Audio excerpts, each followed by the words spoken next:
お疲れ様です。お疲れ様です。今回は、ヒトラー総統率いるナチスドイツの国防軍が開発した、ドイツ機甲部隊の集大成ともいえる戦車にして、その火力と防御力で連合軍を凌駕した重戦車、ティーガー2を解説する。また、ティーガー2の解説をする上で外せないと思われる戦車、ポルシェティーガーやその後継である VK4502P にも言及する予定です。1号戦車や2号戦車からドイツ国防軍の機甲戦闘車両シリーズを開始して、とうとうティガー2にたどり着いたな。ドイツ軍がエルサイユ条約の戦車開発禁止ルールをかいくぐりながら、ソ連に頼んで戦車戦の訓練をさせてもらったり、密かに1号戦車を開発していた時代が懐かしいね。ちなみにだが、ドイツ国防軍の機甲戦闘車両シリーズでは、4号戦車を最も多くの方にご視聴をいただいております。後人の至りです。そして、前回の4号突撃砲の動画で、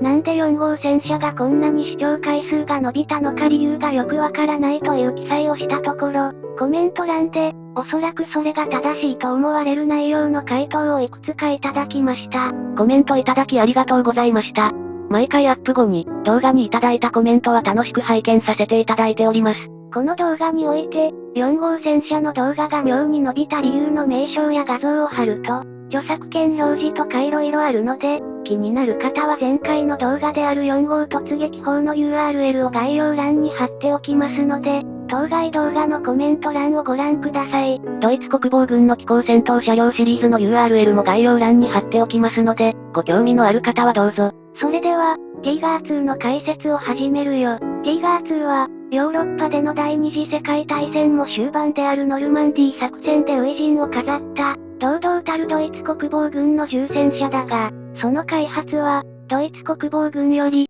二つの有名軍需企業に対し、重戦車の開発業務が発注されたところから始まる。二つの軍需企業ってどこ？グルップ社かな？受注したのは、ヘンシェル社とポルシェ社だ。ポルシェ社は一般的に有名かもしれんが、ヘンシェル社はよく知らん。ヘンシェル社は、蒸気機関車の製造で名を挙げた、機械製造メーカーであり、ヒトラー総統の再軍備宣言以降、パンター戦車やティーガー1戦車の製造にも関わった企業で、第二次世界大戦後もドイツ連邦軍の兵器開発に協力していた。一方ポルシェ社は言わずもがな、ドイツの自動車メーカーとして日本でも有名だが、戦車との関係で言うと、フェルディナンド・ポルシェ博士が生みの親である、ポルシェティガーに言及する必要がある。ポルシェティガーといえば電気式駆動の。そうそう。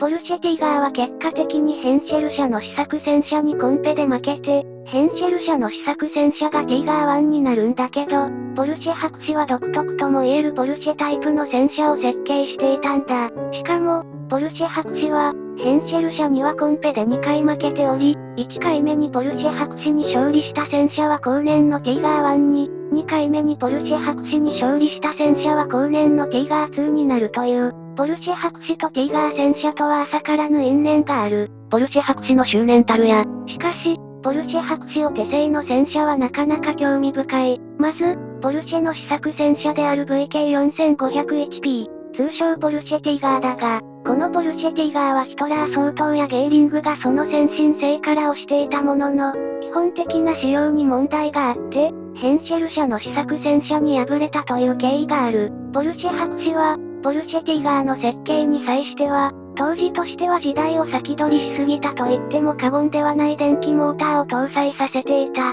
具体的には、ガソリンエンジンで発電機を回すことで電気モーターの駆動を維持する方式だった。現代から見れば先進的だがちゃんと機能したの。難しかった。まず、この方式を採用したことでポルシェティガーは大型のエンジンと大型の電気モーターの配備を迫られ、機関室が非常に大きくなり、しかも、エンジンは出力不足で電気モーターのフル駆動に不十分という残念な状態だったらしい。しかし、これはあくまで初期の問題点であって、ポルシェティガーの車体が重駆逐戦車に有用される時期になると、むしろ操縦性の優秀性から前線部隊より再評価をする声もあったらしい。さらに、ポルシェ博士は諦めず、再びヘンシェル社と競争試作で相まみえた時は、このポルシェティガーの設計をベースとして、より改良を加えた発展型の VK4502P で勝負をかけた。どんな改良が施されたの？車体に工夫が施され、防御力が増強されていた、VK4502P の設計案では、ポルシェティガーでは積極的に採用されていなかった被弾軽視が採用されている。もう被弾軽視の説明に飽きているかもしれないが、被弾軽視というのは、具体的には、敵からの射撃により被弾した場合に、弾丸のエネルギーを逸らして長弾を狙うために、装甲を斜めにする構造を指す。被弾軽視とサスペンションの説明は飽きたわ。また、複数あった設計案の中には、なぜか四方の砲塔が車体の後部に備え付けられ、戦車というよりは自走砲のような形状をしたものまであり、その革新性と言っていいのか斬新性と言うべきなのか、ポルシェ博士のこだわりが詰まった作品だった。ポルシェ博士のこだわりは実現したのかね。残念ながら、ポルシェ社はまた基本的な仕様などに関してトラブルを起こし、ドイツ国防軍は泣く泣くポルシェ社に対する発注を取り消すという結末に終わった。確定、ポルシェ博士の野望はこのような結果となったが、ポルシェ博士率いるポルシェ社に競り勝ち、受注を勝ち取って生産されたのが、本動画の主役であるティガー2だ。このチャンネルはね、本題に入るまでが長い。しかし、ティガー2の開発工程は、ドイツ国防軍のある施策によって停滞を余儀なくされてしまう。最も急いでるであろうドイツ国防軍が何の施策で開発を遅らせたの？部品の共通化だ。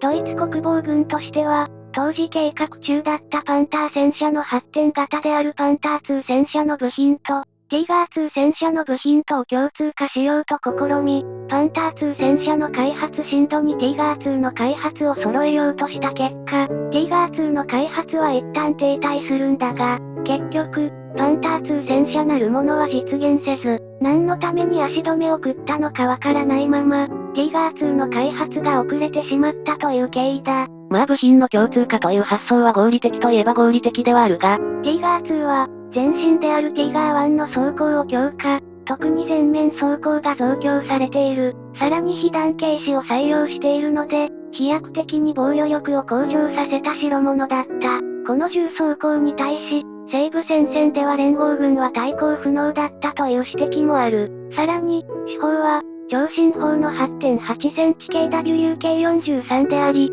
その装甲貫徹力や射程は凄まじいもので、あらゆる連合軍の戦車に対し威力を発揮する能力を有していた。なお、ティガー2の初期型の砲塔には湾曲型のものが採用されていたが、この湾曲型には少々難があったんだ。どんな欠点が？湾曲によって狙い通り敵戦車からの砲弾を長弾させることはできるものの、その長弾により、自らの車体天板を傷つけてしまい、場合によっては貫通まで生じてしまうという問題があった。ちなみにだが、この湾曲で問題を起こした砲塔は、ポルシェ社製のものが採用されたという経緯がある。なので、後年はこの問題点を克服するため、砲塔は換装されることになり、直線的な砲塔に分厚い装甲が施され、豚の鼻の異名を持つザウコプ防順の装備も相まって、防御力抜群の砲塔となった。このようにドイツが粋を極めて開発したティガー2だが、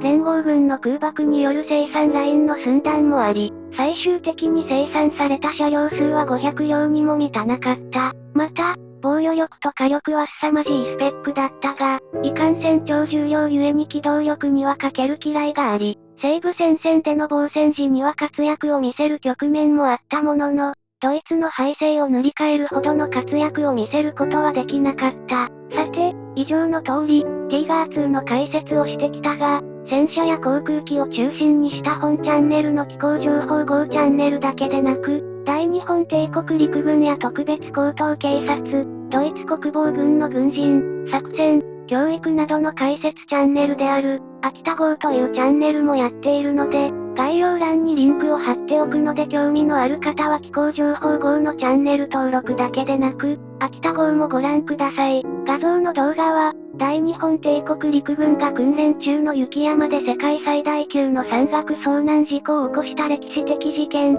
八甲田山雪中行軍遭難事件を解説した動画です。映画にもなった悲惨かつ大規模な遭難事件だな。雪山で遭難という極限下の状況で、部隊を指揮するリーダーの能力と決断力がいかに重要か、貴重な示唆を与えてくれる事件でもある。また、豪雪地帯に駐屯する部隊が豪雪に遭難した理由や、部隊が取った選択が最悪の結果を招く過程を、少し生々しいかもしれないが解説をしております。ここまで見てくれた人、ありがとう。気候情報号と秋田号のチャンネル登録をよろしくお願いします。